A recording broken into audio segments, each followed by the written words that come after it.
नमस्कार दोस्तों, स्वागत है आपका हमारे यूट्यूब चैनल पर। आज का हमारा टॉपिक है हिंदी वर्णमाला। हिंदी वर्णमाला एक ऐसा टॉपिक है जिसमें से चाहे आप यूजीसी नेट की तैयारी कर रहे हो, चाहे एलटी कमीशन की तैयारी कर रहे हो, इस टॉपिक में से हर बार क्वेश्चन पूछे ही जाते हैं। तो चलिए शुरू करते हैं अब हम अपनी आज की वीडियो। सबसे पहले हमें ये पता होना चाहिए कि वर्णमाला किसे कहते हैं। तो इसका जो है आंसर होगा कि वर्णों के व्यवस्थित एवं क्रमबद्ध समूह को जो है वर्णमाला कहते हैं। हिंदी वर्णमाला जो है वह स्वर और व्यंजन से मिलकर बनती है। हिंदी में वर्णों, स्वर और व्यंजन की कुल संख्या 52 है, जिसमें 11 स्वर और 41 व्यंजन होते हैं। इन वर्णों के व्यवस्थित एवं क्रमबद्ध समूह को ही वर्णमाला कहते हैं। कई बार क्वेश्चन पूछा जाता है कि वर्णमाला किसे कहते हैं, तो इसका राइट आंसर हो जाएगा कि वर्णों के व्यवस्थित एवं क्रमबद्ध समूह को वर्णमाला कहते हैं। वर्ण हिंदी भाषा में प्रयुक्त सबसे छोटी इकाई होती है। कई बार क्वेश्चन इस तरह से पूछ ले जाता है कि हिंदी भाषा में जो है सबसे छोटी इकाई कौन सी है, तो इसका आंसर हो जाएगा वर्ण। वर्ण जो है वह हिंदी भाषा की सबसे छोटी इकाई है। अब यहाँ पे वर्णमाला का चार्ट बनाया हुआ है। वर्णमाला जो है उसके दो भेद हैं, स्वर और व्यंजन। स्वर जो है इसके भी आगे दो भेद हैं, ह्रस्व और दीर्घ।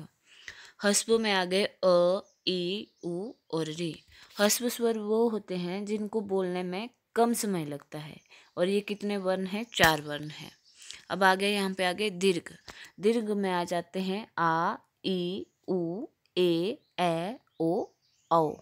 ये जो है 7 वर्ण हैं, और दीर्घ का मतलब होता है कि जिनको बोलने में ज़्यादा समय लगे। अब यहाँ पे आगे व्यंजन जो है इसके 5 भेद दिए गए हैं। स्वर स्पर्श व्यंजन, अंतस्थ व्यंजन, ऊष्म व्यंजन, आगत व्यंजन और संयुक्त। स्पर्श व्यंजन जो होते हैं ये कौन से होते हैं? क से लेकर म तक, तथा ड और ढ जो हैं ये भी स्पर्श व्यंजन में आते हैं। स्पर्श व्यंजन अर्थात जिनको बोलने में हमारी जो जीभ होती है वह ऊपर नीचे कहीं स्पर्श करती है, तो उसको जो है स्पर्श व्यंजन कहते हैं। आगे आ गया अंतस्थ। अंतस्थ में जो है ये 4 वर्ण हैं, य, र, ल और व। ऊष्म व्यंजन, ऊष्म में आते हैं श, श, स और ह। ये भी 4 वर्ण हैं। इनको बोलने में ऊष्मा निकलती है अर्थात गर्म हवा निकलती है, तो इसलिए इन्हें ऊष्म व्यंजन कहा जाता है।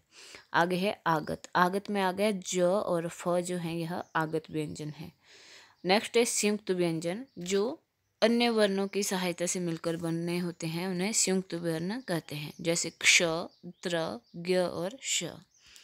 स्वर की जो है कुल संख्या 11 है, व्यंजन की कुल संख्या हो गई 41, और ये सारे मिलकर हो गए 52। कई बार क्वेश्चन पूछ लिया जाता है कि स्वरों की कुल संख्या, जब आपसे पूछा जाए कि स्वरों की कुल संख्या कितनी है, तो उसका राइट आंसर होगा 13। और ऐसे पूछा जाए कि स्वरों की संख्या कितनी है, तो ऐसे जो है मेनली ये 11 होते हैं। अब आगे दिया है स्वर कितने प्रकार के होते हैं, तो यहाँ पे इसका आंसर है कि स्वर 3 प्रकार के होते हैं, ह्रस्व स्वर, दीर्घ स्वर और प्लुत स्वर।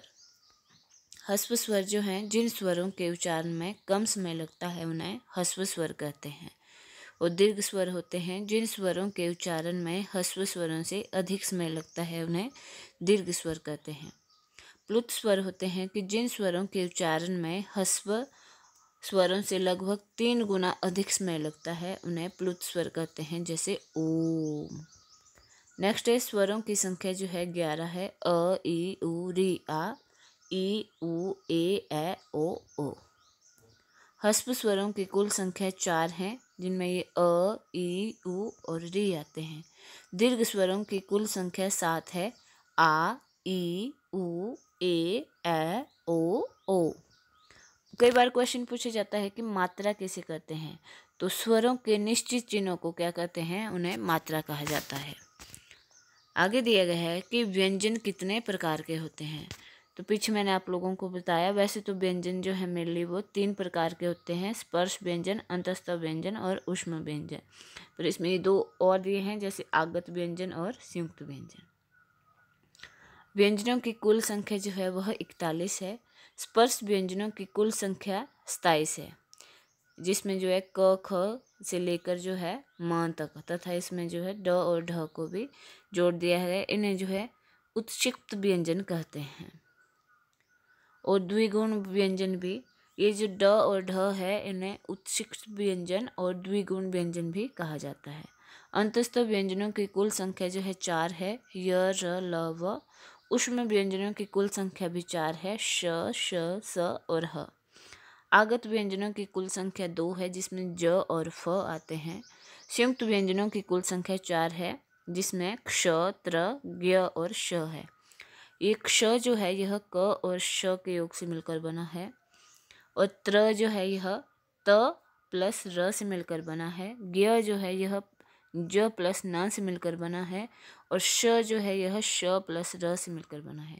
कई बार इसमें से क्वेश्चन पूछ लिया जाता है कि क्ष जो है वह किन के योग से मिलकर बना है, तो इसका आंसर हो जाएगा क प्लस श।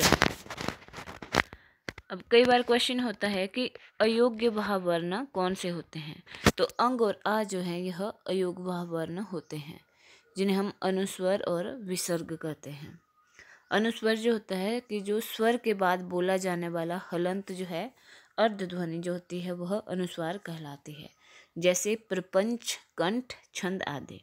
और विसर्ग जो होती है यह महाप्राण सूचक एक स्वर है, जिसे प्रातः, अंतः, संभवतः आदि में प्रयोग किया जाता है।